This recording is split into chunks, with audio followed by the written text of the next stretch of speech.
Hello, listeners. This is your spoiler warning. We will be spoiling The Dispossessed and any other books from this season. Also, there may be brief discussion of a sexual assault that occurs in the book, so take care.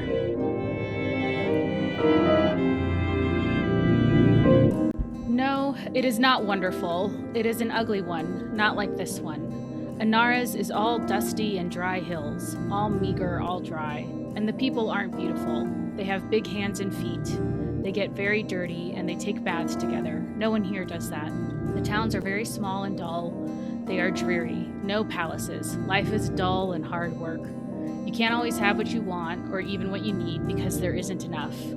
You, Urasti, have enough. Enough air, enough rain, grass, oceans, food, music, buildings, factories, machines, books, clothes, history.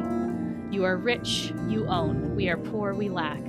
You have, we do not. Everything is beautiful here, only not the faces. On Anaras, nothing is beautiful, nothing but the faces. The other faces, the men and women, we have nothing but that, nothing but each other. Here you see jewels, there you see the eyes. And in the eyes you see the splendor of the human spirit.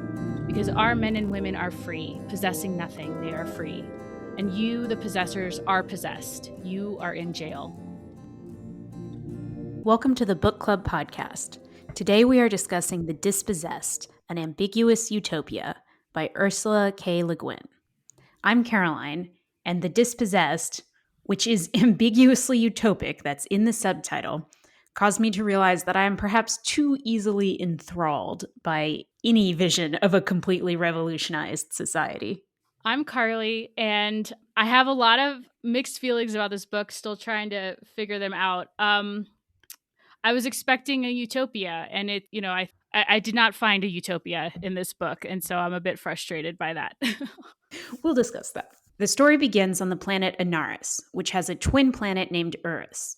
The settlers of Anaris were part of a rebellion on Urus, seeking a society based on no government and no laws, but rather based on brotherhood and mutual aid. And here on Anaris, 170 years later, there are no governments, no laws, no police, no charity, no economic exploitation, no possessions. These settlers left Urus more than 100 years before Shevik, the main character, was born, and they follow the teaching of a woman named Odo. They study her philosophical works religiously and hold each other to an ideal standard of Odianism. They prohibit Urasti from coming onto Anaris, although they do trade with Urastis for metals mined on Anaris. So Shevik, the main character, is a brilliant physicist who grows up on Anaris, and when he and his friends are around 12 years old, they learn in school that there's such a thing called prison on Urus. There's no prison on Anaris. They make up a prison in a basement room, and one of the boys volunteers to be the prisoner. They leave him in the dark, sealed room for over a day, even though they can hear him yelling for help at one point. And their friend comes out of their play prison okay, but they never talk about it again. And this is Shevik's one experience with violence. Shevik studies physics. He soon discovers the academic syndicate is subject to power plays from his less capable teacher Sabul. And although he is able to communicate with physicists on Urus occasionally, and through them he receives physics texts from the other known planets, which are Terra and Hain. Shevik meets Takfur, and they become a monogamous couple. She works as a fish geneticist, and they have a daughter as a drought causes food and water shortages across Anaras. Shevik, increasingly frustrated that he can't publish his paper on simultaneity, takes a work assignment outside of the city to help with food production. He comes back after 60 days to find his partner and daughter gone to a remote area where Takfur's specialty with fish will help with famine mitigation. Shevik and Takfur find themselves separated for the 4 years of the drought. When they come back together, they form a new printing syndicate with some friends to print Shevik's physics paper and a play written by his childhood friend Tyrion. Their new syndicate becomes the center of a rebellion on Anaris, in part because they propose allowing visitors from Urus. As part of this movement, Shevik decides to go to Urus for the opportunity to work with physicists there to develop his theory of simultaneity. When Shevik arrives on Urus, he's welcomed as a celebrity because he has won awards for previous physics papers. He takes a post at a university and is taken on tours of the country. He is deeply offended by the culture of ownership. The word proprietarian is an insult on Anaris. He is disgusted by opulent clothing and jewelry. He doesn't understand hierarchy, so titles like doctor and sir make no sense to him. Women on Urus are not allowed to have profession. It's not clear if these customs are practices all over Urus or only in the city where Shevik is staying. He hears about Odonians on Urus, but he's not permitted to socialize with people outside of the small circle of physicists at the university. He becomes friends with one colleague and visits the colleague's home where he gets to spend time with the colleague's family, a wife, and 2 sons. He also meets the colleague's sister, Via, finds himself disgusted with the university and develops his theory of simultaneity, but doesn't want to share it with the government on Urus because they will use his theory to build weapons. He tries to run away from the university, and when he gets lost, he calls Via, his colleague's sister. They spend the day together shopping and eating expensive meals before attending Via's party. Shevik gets drunk and acts shamefully. He experiences his first hangover the next day. He eventually finds the underground rebellion with the help of his servant. They ask him to write about Anaris and speak at a protest. The police violently attack the protesters. Shevik ends up hiding in a warehouse with the man who eventually dies of blood loss. He is able to find friends that get him to the Terran embassy, and he asks the Terran ambassador to share his theory of simultaneity with all the countries on Urus and the other planets so that no one group can exploit it to gain power over the others. In exchange, the ambassador arranges for him to get back to Anaris. The book ends with Shevik on the spaceship returning home with news that the rebellion has grown. One of the crew members asks if he can join Shevik on Anaris, and Shevik agrees. This will be the first new person on Anaris in 170 years. The book ends with Shevik preparing to disembark, his hands empty, as they always had been. So I think the necessary question for this book is, how is Anaris a utopia and how is it not? If you find it to be a utopia at all. From our conversations in preparation for this, I'm not sure you find anything about it to be utopic. Well, and we have some excellent examples of utopias in the previous books we've read, right? So they've already expanded my idea of what a utopia could be. And so, unfortunately, comparing them to the city of San Francisco and the Fifth Sacred Thing and Ecotopia, like Anaris does not sound that great. So, and I think a part of that, which I think is really fascinating, is that Anaris is 170 years old, right? Like it's older than those communities. And so it has had time to suffer from entropy. And they also started from a point of scarcity. Like there's not Right. enough plant life and animal life to create an abundant lifestyle, which I think is because one of the things I had in the back of my mind reading those other books is like, oh, it's funny how these utopias happen in the Pacific Northwest where there's lots of tall trees and verdant life and it's just like a beautiful paradise, right? Right. So it's interesting to see a utopia in a place that doesn't have those natural features. I think in the other utopias, part of what made them utopic was that everyone's needs were met, for housing, for food, for self-development, for artistic variety, all of that. Whereas here in Anaris, baseline needs are mostly met, but what they really offer is that if your needs aren't being met, like for food or housing, there is no one else who is. So like, if there is suffering or famine, we're all sharing it. And they say repeatedly, no one on Anaris goes hungry when others go without. Mm-hmm. They don't say that no one goes hungry, right? It's just a shared state. Right. And Shevik says, I think he has a realization when he's a kid or a teenager. He says that brotherhood is formed in suffering. And then he repeats that when he's on Urus giving a speech to the protesters. And I just don't like that at all. Like I don't like the idea that brotherhood has to come from suffering. What else would it come from? It from just the existence of people as social creatures. Yeah, I'm inclined to agree with that. With you, not with Shevik. It seems like you can have brotherhood both as a conscious choice or just because people are social beings, or because people are wonderful and interesting, right? I don't think it has to be suffering, but that is definitely the Anaris model of brotherhood. Right. And I think it comes from the fact that they had to band together to survive just those first few decades on the planet. they had to come together and share. But I wonder if this tells us more about Shevik in particular rather than all of Anaris, that the idea that suffering has to happen to feel brotherhood. His personality, he's always feels isolated. He never feels truly connected to other people. I think that's just his personality. And so when he does feel connection, it's through suffering. I don't know if that's true for everyone else on Anaris, even his closest friends. He is kind of an odd narrator in a number of ways. And you pointed this out. My reading was kind of casual in that I thought he was kind of a neutral narrator. He's not particularly emotional, I think, in general, and maybe even not particularly compassionate, which you pointed out. And so, yeah, maybe he is not a good understanding of how people connect anywhere, but particularly on Anaris. Which is bizarre because I think LeGuin is a very skilled writer. So why would she give us this character to tell us this story? I'm Yeah. still puzzling over that. Say more about why you didn't like Shevik. Well, when he's on Urus, he's just so incredibly judgmental. Like he makes no effort to understand why people on Urus are different from people on Anaris. Like he has his judgments, which come from a teaching that was rebelling against society on Urus. So of course there's a lot of criticism. Like he is a devout Odonian. So he has read Odo's papers and criticisms about her society, and she was the inspiration for people leaving Urus to form a new society based on her principles.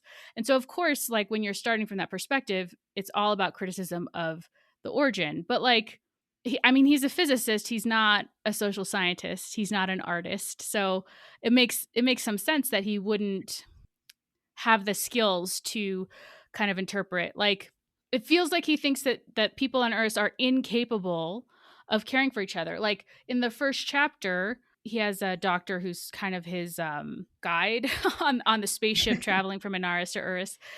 And the doctor is like, "Oh, you have no religion on Anaris." And he's like, "Of course we have religion. It's just not, the institute of church the way that people on Earth see it." And so he's quick to call out the criticism about them not seeing things from the Anaris perspective. But then he doesn't understand that brotherhood can still exist on Earth because it's a quality of humanity, not purely a quality of societal structure, and that societal structure has to match Anaris in some way. So it's a closed-mindedness, and I'm having a hard time articulating exactly what that is. No, I think you're right. I mean, he sort of has an attitude that everything is miserable on Urus and the people aren't rebelling. They aren't being good revolutionaries. And so he has no respect for them.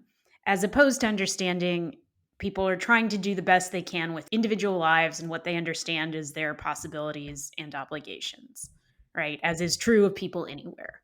And sure, it may be short-sighted in some, political way, but it's not bad. It's just kind of human to be focused on what's around you and trying to do the best within that small world. Mm-hmm. I want to read this quote from when they were kids, and they're looking up at Urus. And so I'm going to say some names of Shevik's friends who I think are fascinating characters, Tyrion and Badap. So I never thought before, said Tyrion, of the fact that there are people sitting on a hill up there on Urus looking at Anaris, at us, and saying, "Look, there's the moon. Our Earth is their moon. Our moon is their Earth. Where then is truth?" declaimed Badap and yawned. "In the hill one happens to be sitting on," said Tyrion. And so, like, these are the friends that Shevik has into adulthood. And I just love this. Like, first of all, they're brilliant teenagers because to have this philosophical conversation, where is the truth? It's on the hill one happens to be sitting on. Shevik has access to this kind of wisdom as a child, and he doesn't use it when he travels to Urus. True. But I think part of that is that his own society runs so strongly on social opprobrium, right? Because there's no laws, there's no police, there's no force. And so everything people do comes down to norms, social norms, right? And so wouldn't that create someone who's pretty judgmental and mentally inflexible, right? Would it, sure, I can see that. I could also see a person wanting to understand the social norms of where they're at so that they could fit in. But nobody thinks of their own social norms as social norms. They think of them as the morally right way to do things, right? Like social Sure. norms, using that word already implies some relativism. Yeah. I don't like that attitude. Also, okay, so he has this attitude of he's coming from the superior civilization, but throughout his youth and a young adulthood, he's unhappy. Like he's not seeing brotherhood. His desire to study theoretical physics is thwarted, and he was struggling with trying to identify why his society seemed to not be working. Or that was my impression of his time on Anaris. That's interesting. I didn't think he was unhappy. Okay. Yeah, because he's described throughout his adolescence as having a number of friends and the activities they do together. He is sort of described as off in his own head thinking his physics thoughts. Like he uh, sort of self alienates is way too strong a phrase. Like he goes off by himself and has the thoughts that a genius would have, right? And his friends don't always understand him, but he does seem to have a lot of friends. He seems kind of like an odd duck, is how I thought of it, at least certainly in his adolescence and early adulthood. There were things that happened later, like when he meets his partner and they end up being separated for 4 years. That's very clearly a loss. But before that, I don't know that I would say he was unhappy in any way, like in general, and especially not in any way that was caused by his society. Okay. Yeah, I think I'm fixating on, very soon he arrives to study under Sabul and writes a paper that's brilliant, and Sabul has it published with his own name on it. And so Right. Shevik's desire to be able to work in these advanced physics, but there's like a political machination happening. And then when he learns that Sabul's brilliance is because Sabul was copying physicists from other worlds, but the people on Anaris Mhm. didn't know that. So he kind of loses respect for that. And then, so he's not able to excel in physics, which seems to be mostly what he cares about until he meets Takfur. Yeah, but it's kind of a slow burn, right? Because pretty much the entire time he continues to be able to study physics. Like his ability to do it on a daily basis hasn't been impeded. What has been impeded is his ability to publish and get credit for his work and teach classes at the university, because those are all things that require other people's agreement. But he's still in a society where all his needs are taken care of and he can choose to just devote every day to physics and he will still have a place to sleep and things to eat, right? Sure. Now, I thought that was interesting too that he wants the credit so badly. Like that felt propertarian. Like why isn't Yeah, it the that's a good point. idea? That's true. Yeah.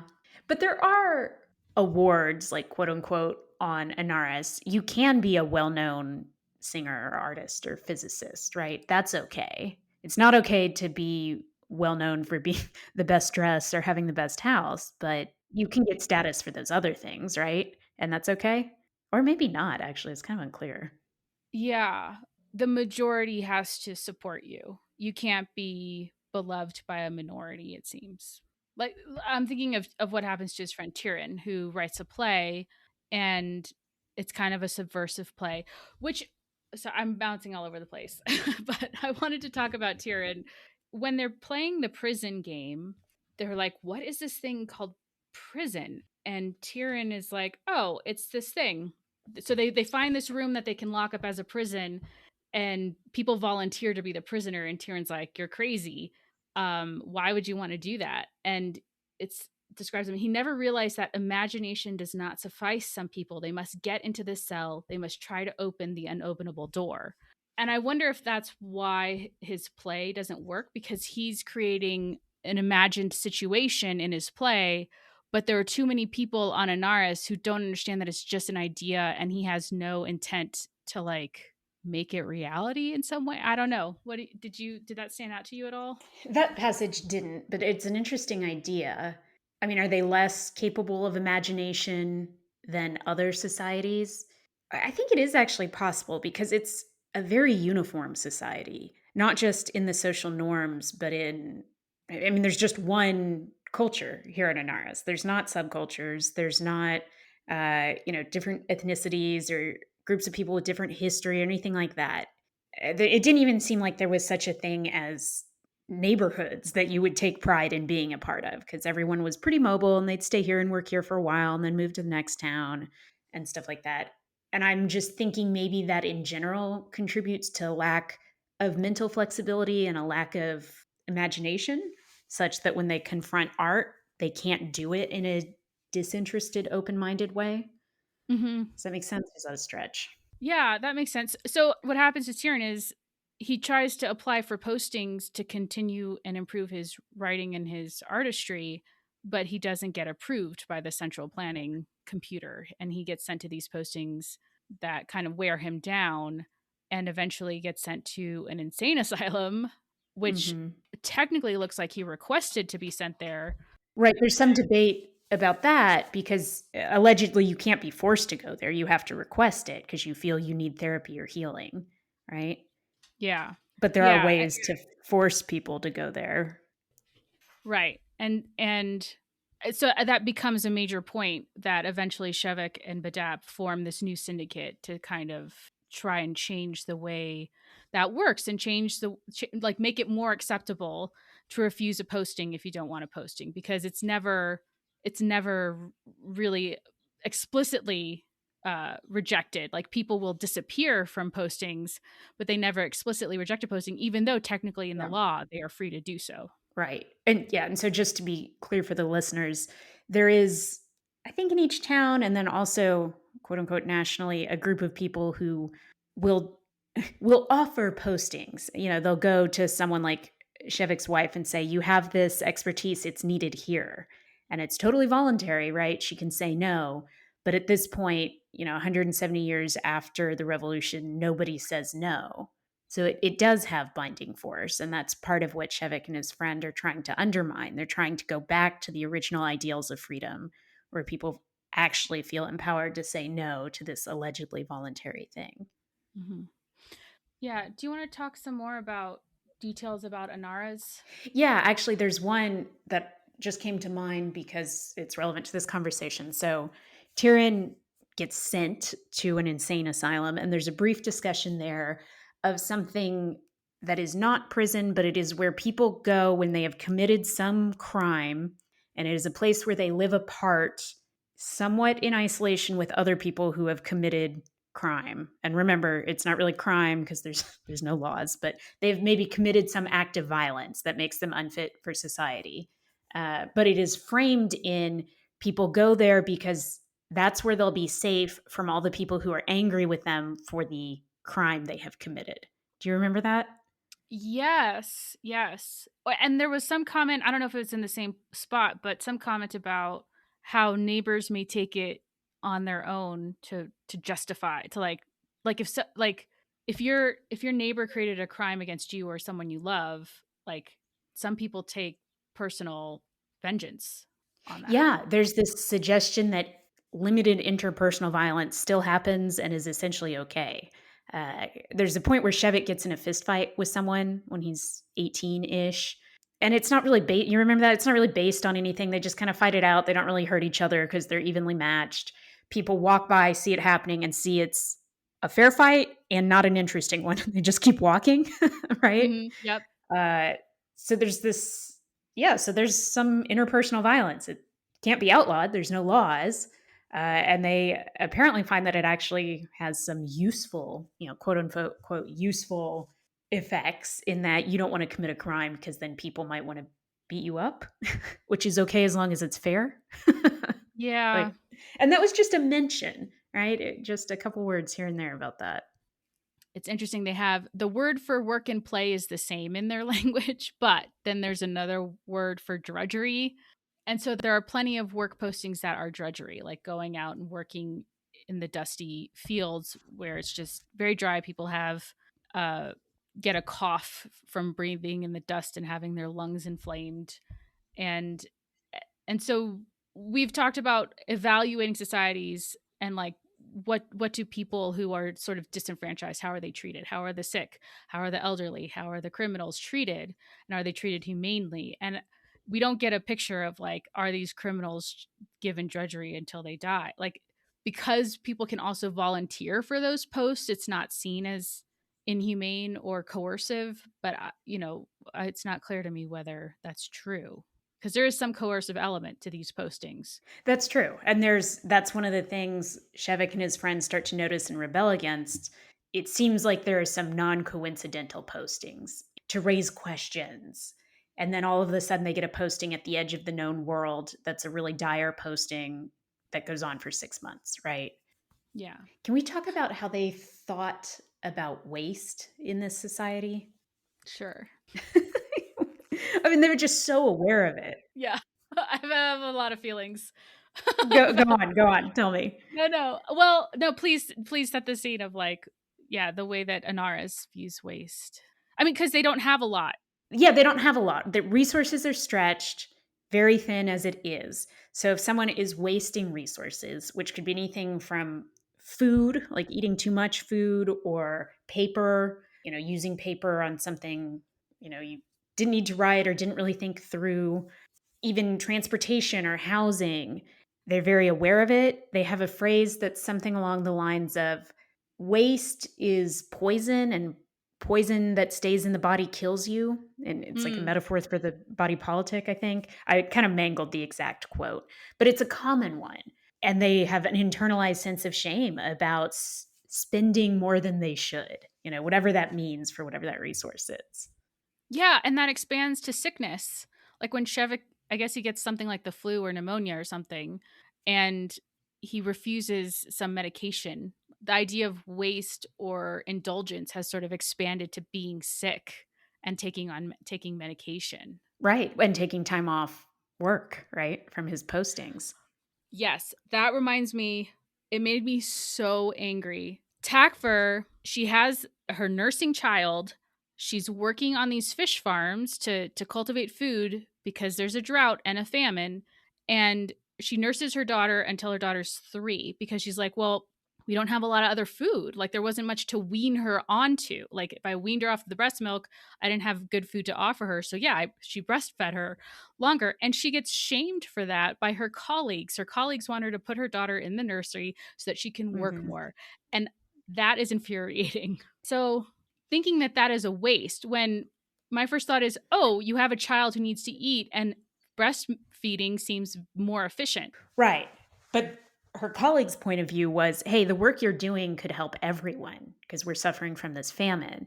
And so this is kind of self-indulgent of you to put your child's health before everyone else, right? And it's hard. I mean, it's hard to even think that. It seems obvious that, of course, she would do that. Yeah. So we've talked about the social shaming and the social norms, but there are plenty of characters who violate these things in small ways, not necessarily large ways, because it still is a human society with some diversity. For example, one of the resources is housing. Housing is freely available. There are dormitories, and then there are standalone houses and what sounded like apartments. And they're all small because, again, there's not much extra wood and resources to waste in the building of these buildings. But generally, single people stay in the dormitories because it would be wasteful for a single person to have a house to themselves. But one of Shevik's neighbors is a single woman in a house. One of his neighbors once he's paired up. And there's a mention of like, she's just been getting away with this for years. Her neighbors are kind of annoyed by it, but there's no one to enforce it. And whenever she's asked about it, she'll say something vague about, her boyfriend. He's taken a posting away, but he'll be back in a couple months, to justify that she has this house. And he never comes back because he probably doesn't exist. I don't know. I like the details of, yeah, people break the rules all the time, just not often enough and in large enough numbers to undermine this system. Sure. No, yeah, that's fair. That and I do like the idea of Sheva can work for so many days on physics and then he can go do a work assignment someplace else. And I like that idea of that freedom to switch back and forth and like go where you're most needed. Like, oh, you're not getting anywhere with your physics work, like go do physical labor for a while. Like I like that flexibility. So that seems like a good aspect of this society. Right. That part was kind of ideal. And he also says, and you can choose not to do anything. And there's mention throughout of people, I think they have a word for him, people who do. They just kind of float along on the system and don't really contribute proportionate to what they take out. And those people aren't respected. and they end up having to move around a lot because nobody really bonds with them because they're not contributing. They're kind of parasites, but they're there. I mean, this society hasn't conquered human nature. Right. Was there anything else about the world building specifically that stood out to you? It becomes important later in the story. I don't know if we gave a lot of time to that in the summary, but they are aware of planets Terra and Hain. Terra is Earth. Yes. So it's kind of interesting. Like, I don't know how LeGuin is imagining this. Is like, is this a million years into the future? Or is this like spontaneous human evolution happened on other planets? you know, Yeah. and it wasn't clear to me until the end of the book that she describes Shevek as very hairy, but I wasn't quite clear that like, oh, she says furry for their baby. I can't remember her name, their daughter. I can't remember either. The names are they Odd. don't stick in my head at all. Yeah. So So wait, you think they were kind of ape-like or something? no, I think they just had like fur all over. Oh, I totally missed that. When he reconnects with Takver and their daughter and he sees her, she's like 5 years old. He's like, she was a little furry. And then it wasn't until at the end when he meets the Terran ambassador and describes how she's different from both Anaresti and Urasti. And I was like, oh, because I know that she's actually from Earth. She's from Delhi. Yeah. And he describes her and it's like, oh, I think this whole time I was supposed to be imagining the Anaresti as like literally like fur, and the Urasti shave. And he talks about the women like with their shaved That's heads, right. but like they're like maybe it's because they shave everything. Oh, I missed that. That's interesting. Okay. There are other aliens, and the Hainish have developed a type of interstellar travel, and they kind of have they have the oldest and most advanced society, and they consider the physics of the Urasti as mysticism. They call it mysticism or Right. something like that. Because they're so advanced. And Shevek wants to study their physics. Like that's one of the main reasons he's like wanting to communicate more with. Well, it's Anaris has set the requirement that they don't talk to outsiders. They have built the wall Right. that shut everybody out. And at first I was wondering, is this a penal colony? But no, it's what they set They chose themselves it. up. Yeah. Yeah. It's a prison in a certain way. Yes. Yeah. And so that idea of prison, because when they're kids, they play this prison game. And that was really striking to me. And I thought that was really, really fascinating that the kids are like just completely surprised by this idea of prison. And then it's a word that comes up over and over again throughout the story of like, Shevek hates the idea of prison. When he's on Urus, there's a rebellion in another country and prisoners there are released. And like that makes me a little uncomfortable. Like I don't assume that all prisoners are completely innocent, or like there's a saying that he shares that if you create laws, that's how you create crime. And it's like, no, even on Anaris, like if you commit violence against someone, like, okay, so no one owns property, so there's no such thing as stealing. Right. Which is interesting. I don't know if I can suspend my disbelief that there are people who just like to take because they like the power of taking from others. I don't know if you get rid of that. I don't know either. It is notable for how fully described Inaris is that there's no description of, a sexual assault or a murder or, any of these things that are definitely crimes, regardless of whether or not there is a law that calls them a crime. Right. So yeah, so it seems like a very simplistic view that Shevek is like, oh, they've broken through the prisons and that's a good thing. Like I don't know if that's a good thing. I'd have to know why people were in prison before I know if that's a good thing. So he spends the day with Via and just extravagant. Like she's just the ideal Urasti woman. She's opulent and wealthy and she decorates herself and they go to an art museum and they go out to lunch and she never pays because she's a woman Right. and doesn't own money. She only has access to her husband's money. And then she throws a party, but of course the party is organized by her caterer and her housekeeper. Right. Like she doesn't actually do any work to throw the party. But she has a party and Shevek gets really drunk. He gives a speech, which is part of our opening quote, so he's talking openly and he's trying to escape. Like he's already decided he's trying to escape the city where he's in and try to find some rebels. And so he's kind of like loose with his words and he keeps drinking. And then he sexually assaults Vea. And then the next day he is hungover and he feels like it's his face gets red, and he thinks about that as a shameful act, and then he's done with it, and he says no more guilt. He doesn't feel guilty. He's put himself in prison. He's in a prison of his own making by coming to Urus, and he needs to now figure out how to act like a free man in prison. And it's just using the word prison again in that instance that draws my attention, that it leads him to refuse all guilt for his bad behavior, his reprehensible behavior, and then try to not be a prisoner anymore. I'm not sure what to make of that. Do you have any? I wasn't sure either. And it's not like this decision to set aside his guilt comes with any sort of resolution to cure the harm he caused or resolve to do better, or anything like that, that I would consider, part of the package of deciding not to feel guilty for something you did in the past. Maybe there's a suggestion because his interactions with her are, I think, supposed to be symbolic of male female interactions on this planet, or at least it is continually mentioned that she's the ideal woman, like you said. And so I wonder if there's an element of this, the way they interact is already so messed up from just the rules of life in the society.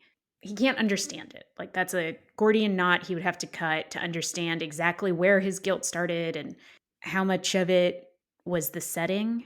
And so maybe he just says, I'm not going to do that. Like, that mental effort is just a distraction. Ugh, that makes him. That Yeah. makes me like him even less than I did. Like, Yeah. I mean, he's not likable. I didn't dislike him as much as you did, but he's not likable. yeah, I mean, it seems to me that a morality that can be so confused by your situation is not a real morality. Like, he's kind of scornful of the idea that on Urus women aren't allowed to have professions or be in the university, and they're he's told explicitly that women aren't able to think as clearly, Right. but he doesn't examine that any deeper, that like why women.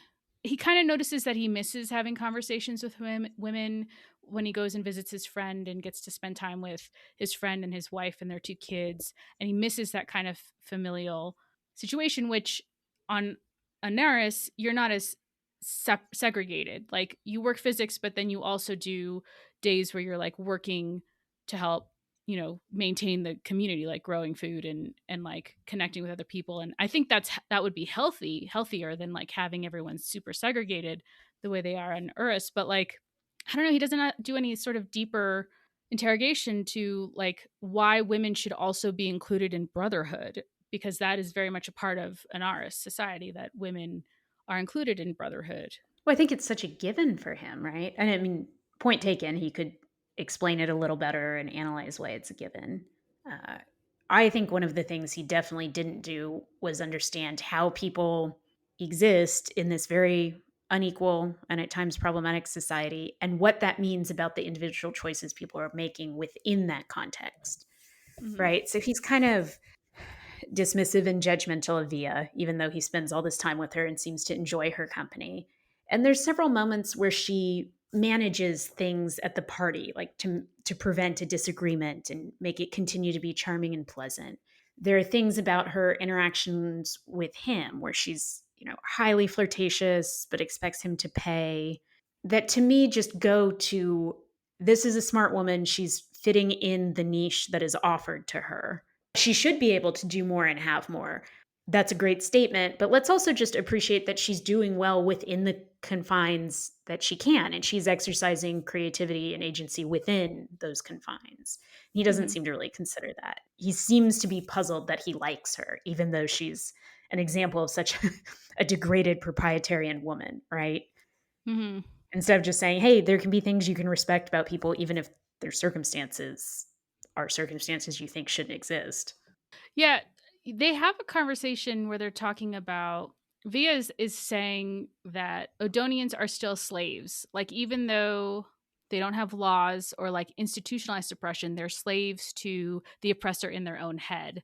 And Shevik is like, it's better to have it in your head rather than outside your head. Yeah. And then also in that conversation, Via says she doesn't care about other people. She wants to be free. And so I was kind of anytime there's a mention of like what free means in this book, I was kind of sparked my attention. So this idea that having obligations to other people is a type of oppression. And Shevik says, no, people are social creatures. We can only be free when we're serving each other. I think both of them are extremes and there needs to be some meeting in the middle. But I thought that was interesting from her perspective and the life that she's living. And she is a relatively powerful woman. She sees a lack of freedom because she has to think about other people. Yeah, I mean, she has achieved a good deal, like possibly the most freedom she can for being a woman on Earth, right? She's wealthy. Her husband travels a lot. Yeah. uh, she has, this is a small type of freedom, but she has the freedom to throw a party and other people put it together, right? Mhm. So Mhm. she's free from certain costs. She's free to do things. She spends all day out at museums with Shevik, last minute. Yeah, sleeping till noon, Yeah, exactly. wearing beautiful things. Um, But you were saying there should be a middle ground possible between freedom is freedom from other people and we are social people and we wouldn't be anyone if we were all by ourselves alone. right, like, I think we saw that really clearly illustrated in the Fifth Sacred Thing when he was imprisoned in the South, and he's suffering with his experience of having been in prison and being physically injured, and the other partners in his polyamorous relationship, they're like, "You need to share this with us, like, you need to release it and let us share." That kind of says to me that, like, yes, we need to rely on other people. He was ashamed. He was separating himself because he didn't wanna share his pain, but like he needed to share his pain and they wanted to take that on with him because they care about him. And that's related to sex in that book a lot too, because when Bird was in the South and having sex, he missed a level of real connection with his sexual partners in the South because they didn't know how to have sex in that way. And so when he returns home and has sex with his polyamorous family and there is real true connection, it's interesting because they I think she really explained that really well in that book of like it's bittersweet but it's also healing, but it's not just pleasure, there's also pain in that kind of sharing and connection. Interesting. Is there freedom in it? Well, yeah, and the one thing I really like about this book is she almost never says that one thing is free or one society is free. It's always in context. It's like when Right. Shevik goes to university as a young person on Anaris, he kind of loses himself in his studies. Like he's free to just study all the time. He doesn't even eat, and that's how he ends up getting sick eventually. And it was like a Right. freedom. But a freedom to do physics obsessively in a way that ended up hurting him Right. and limiting his life, right? Right, and so after that, he starts joining more of the work groups and other clubs and going to more lectures because he had to learn the hard way that it wasn't healthy to just do physics all the time. So I think that gets to the whole concept of trade-offs, which we've talked about throughout, like choose your freedom. Would you rather be free like Vea to like throw parties and wear extravagant clothes and Right. but you are sort of reliant on a husband even though the husband is absent a lot of the time, like, or would you rather be free like Takver who like works with fish to feed people? Would you like the freedom of being equal to everyone around you, but there's a greater risk of famine and Right. certainly, fewer material goods? I don't. I mean, these are all trade offs. Our opening quote, which talked about the only thing beautiful on Anaris is the eyes of other people because they're free, right? They're free and they're self-realized and they have sort of a splendor and a dignity of their own. To me, that encapsulates so much about solar punk and potential trade-offs, right? It's particularly stark in this example. I mean, Anaris is ugly. There are no birds. Like there's no bird song. Uh, you can technically read and study everything, but there's just not as many books and pieces of music and things like that because it's just a poorer society. They can't provide those resources. What are the trade-offs that feel good? You can be proud that your society treats everyone well, or at least treats everyone equally, even if nobody is really doing well. I don't know. How do you make these choices? I don't know, I think with the drought, I think would it really violate Anaris as a society to open themselves to trade more with Urus and receive water from Urus during a drought. You know, we do learn that the famine got bad enough. Shevik is traveling on a train from whatever distant post he was at and talks with train driver that like about yes, some trains carrying food were raided by people. Like people in the community saw a train filled with food going to another community and they raided Yeah. it. And he talks about one of the other train drivers actually like driving over some of the people and escaping them. Like this choice Yeah. of there are people starving in both of these places, and to count and categorize like these people are more deserving of this food when there's not enough to go around, like that's a terrible decision to have to make. And Yes. Yeah. my solution is, Anaris, you have some mining metals, like trade some metals and bring some water and bring some food from Urus. It takes 3 days to get from Urus to Anaris. Like you can transfer food that way. And I don't know why it would violate their society to open up the trade to Urus. If it means that hundreds of people, I don't know how many thousands of people, I don't know how many people died in the 4-year famine. But to Right. me, that's more important than retaining autonomy. Well, I think they were already at the edge of what they could productively trade with Urus. Like they were already doing a trade for certain minerals that are only grown on Urus, that you need to keep the trains running or whatever. I had the impression that any additional trade would not really be a trade. It would be something like asking for charity, and that would come with a power differential that Inaris didn't want. I mean, your point is the same, right? Why should they sacrifice lives for what seems like a finer point of politics? But on the other hand, I don't think they would have had this society without uh, the high degree of separation from Urus. Yeah. Like, I feel like that needed to be policed in order to preserve their society. I actually am skeptical that they will continue to be Anaris now that the planet is open to travelers and to more back and forth with everyone else. Well, that gets to the idea of revolution and how revolution needs to continue. Like, it's not a one time event that happened in the past. Like, I think Badap says that at some point that, like, we need to keep evolving and revolution Right. needs to continue. Okay, I want to wrap up, but I did want to just bring attention to the quote on Odo's gravestone. To be whole is to be part, true voyage is return.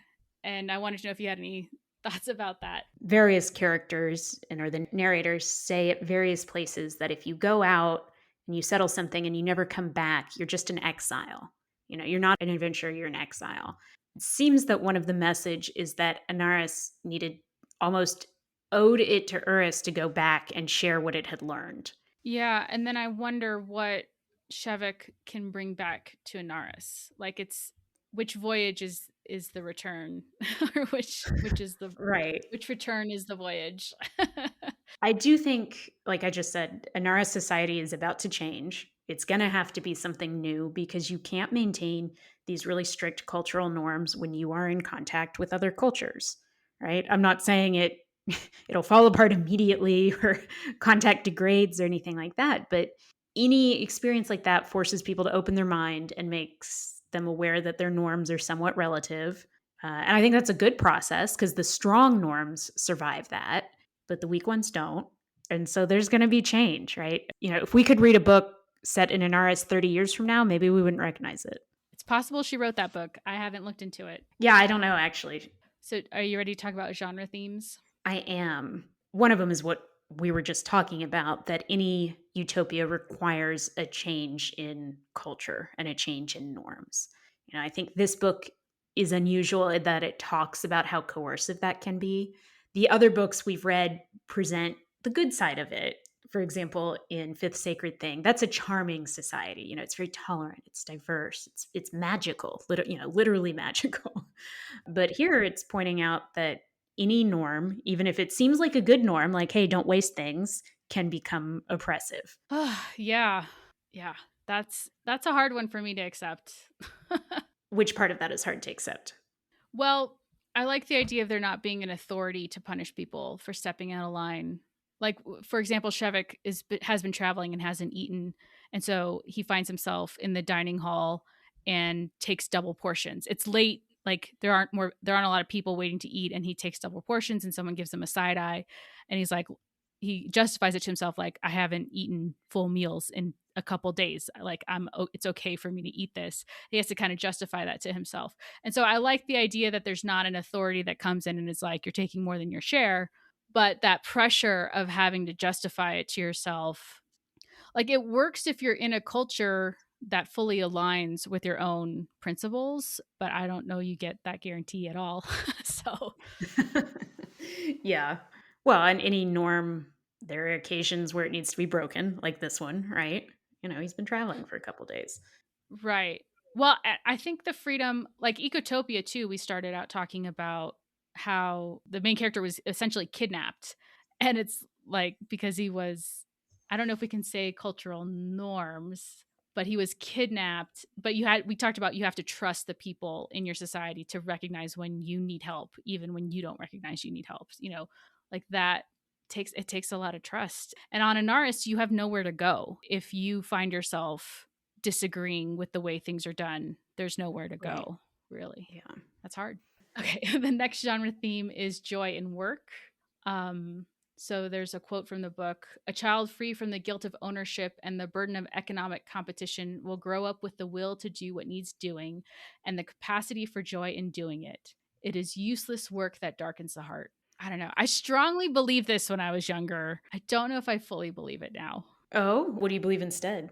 This is a very popular idea in like the unschooling movement, to like let the child lead what you're teaching. And I love the concept of that, but I think that sometimes people need to have external checks. Maybe when you think about doing this work, you don't anticipate finding joy in it, but when you actually do it, then you find joy in it, right? So like if you're never sort of pushed into doing work because you don't know what you don't know. You don't know if you might find something enjoyable. You know what I mean? So like how do you know you have capacity for joy? Yeah. That and structure is good for people in a way that is, you know, makes them mentally strong, but it's not necessarily joyful like every day, Mm, right? yeah. But I do like this theme in solar punk because the point is to provide an alternative to the idea that people have to have these oppressive structures of working for a wage so they don't go homeless or else nothing would happen, right? Like I don't believe that. Like, people want to help other people, they want to have something to do, they want to have skills, they're curious. That's a natural urge that society could take advantage of a lot more than the current setup does. Let's at least put it that way, right? Right. Like I do really like the idea that you could spend time doing work that no one else understands is valuable and still not starve. Like I do like that in all Yeah. of these books. So, Yeah, so that's definitely been a theme, the joy in work, but also that there is always work to do. And I think people in almost all of these work books, they work pretty hard, whatever mhm. their field is, and also just in helping out to keep everything running. In 7 Days in the Sky, there was this quote that I'd heard before. She didn't come up with it, but it's a monk who says, my life before enlightenment, chop wood, carry water. My life after enlightenment, chop wood, carry water, right? Right. So there's this idea that, yeah, like work goes on. And so you don't get out of that. Like there's no dream of ease and laziness. The dream is just that you would get to choose it, you would share it with other people, and you would feel like it was going towards something meaningful. I think another theme in these books is how violence is handled. We mentioned this a little bit. There seems to still be some interpersonal violence, and it's just allowed to happen unless the people who are nearby feel that it is unfair, and then they'll come in and break up the fight. And that is also a factor that keeps people from enacting violence on others because the whole society might then turn on you and be violent. You might need to go stay on that island that's kind of like a prison, but really you're there because that's the only place you're safe from other people who are mad at you for what you did. Yeah. So that's certainly a different take on violence than we've gotten in, say, Ecotopia, where there were just ritual war games and that sort of bled off that desire, and that's how it was handled. Yeah, I'm always very skeptical about how violence is perceived in these books. It's something that I would not trust until I saw in practice if violence is actually decreased. You know what I mean? Like that's something I need to Right. see actually working in the real world. I don't like theory about that. Just another thing that I think is kind of a funny trope that happens is there's always in all of these books a moment where the character like steps out into the sun and breathes the fresh air and feels like rejuvenated by it. And that happens when Shevik steps on Urus and really like on a cellular level feels the difference in living in a full ecology versus the like sort of dead world of Anaris. There is one more theme that came up in this book and has come up in all the others, which is sexual freedom. The free society where everyone is provided for is very sexually free. Like there's a number of partners, there's no guilt about it. There seems to be real joy and connection in all the sexual acts that we hear about. I think actually in this book we got a really good description of maybe why that is. There's a moment when Shevik is first on the plane to Urus, and it's the first time he's ever been on a Erasti location of any kind. And he is overwhelmed by how comfortable it is. The seats with their molded leather and the bed sheets are so soft and the feather mattress. And he actually becomes aroused sexually by it. And he's just so puzzled by it because on his planet, you get that sense of sensual comfort and sensual delight. It seems like pretty much only in sex, right? Everyone's sleeping in these, hard dormitories and working hard and stuff like that. And so it seems like, but Erasti is more repressed sexually, but they have more of the sensuality in just objects. And I think it's not explicit, but to me, there is an implication that proprietarian life also went with finding sensuality in objects. And that's part of why objects are so important and possessions. But at the same time, that's a trade-off there, because if you're finding that in objects and possessions, you don't need it in other people and you aren't seeking it in other people. Maybe that's all a stretch, but regardless of whether or not that's a stretch, I think there's definitely a theme of sexual freedom comes with a free society. Yeah, I really like that. Or like in the concept that your senses can be satisfied by objects you own. And then is there a confusion when you do have your senses satisfied by another person? Does that transfer a feeling of ownership to that person as well? Like, oh, I like that. Yeah. Yeah. Like this sensual delight is provided for my consumption. That's true with objects like your feather mattress. Do you maybe feel a little bit that way, that's provided by certain people too? Like maybe women, in Erasti society. They're here for our sensual delights. Look how beautiful they are. Look how soft their skin is. Right. Kind of like my feather mattress. Final thoughts? Yes. So I'm kind of in love with Anaris. I know it was an ambiguous utopia, but I just love the idea of the people getting to flourish. And I know the whole book was about them finding the limitations of their own society. But I guess I'm just so infatuated with some of the baseline ideas of, a society that provides and you can choose your own path and you have community with everyone because you have a shared project, but just by nature of the society. I guess those are just so appealing to me, even where it is openly ambiguous. I'm still kind of like, yeah, but isn't it great? Yeah, I think we had better examples of that in the other books, but I do think it's really valuable because we did have questions in the other books that we've read about like, well, this is still new, and we still have true believers who are alive, the people who like founded the revolution still alive running things. Like what happens when that generation passes on? And so I think that's really interesting that the generations later you find the limitations and maybe it's time for a new revolution. Maybe you have to revisit the ideals that started your society and try to reconnect to them. Shevik believes that's what he's doing. So yeah, sadly, reading this book was not enjoyable for me. I think mostly I just like could not stand Shevik as a character. He just angered me a lot. But I definitely enjoyed our conversation about it. It's a necessary piece to our solar punk season. So listeners, what did you think of The Dispossessed? Have you read any other books by Ursula K. LeGuin? What do you think about the solar punk genre? Let us know by recording a voice memo and emailing openingquestion@gmail.com. You can also complete the feedback form on our website at bookclubpod.com. We will read your responses and play your voice memos on our feedback episode at the end of the season. Our next book discussion will be on Emergency Skin by N.K. Jemisin, our short story for this season. You can get your copy by using the affiliate link in our show notes. The Book Club podcast is produced by me, Caroline Gorman, and Carly Jackson. Music and audio editing by Alex Marcus. Thanks for listening.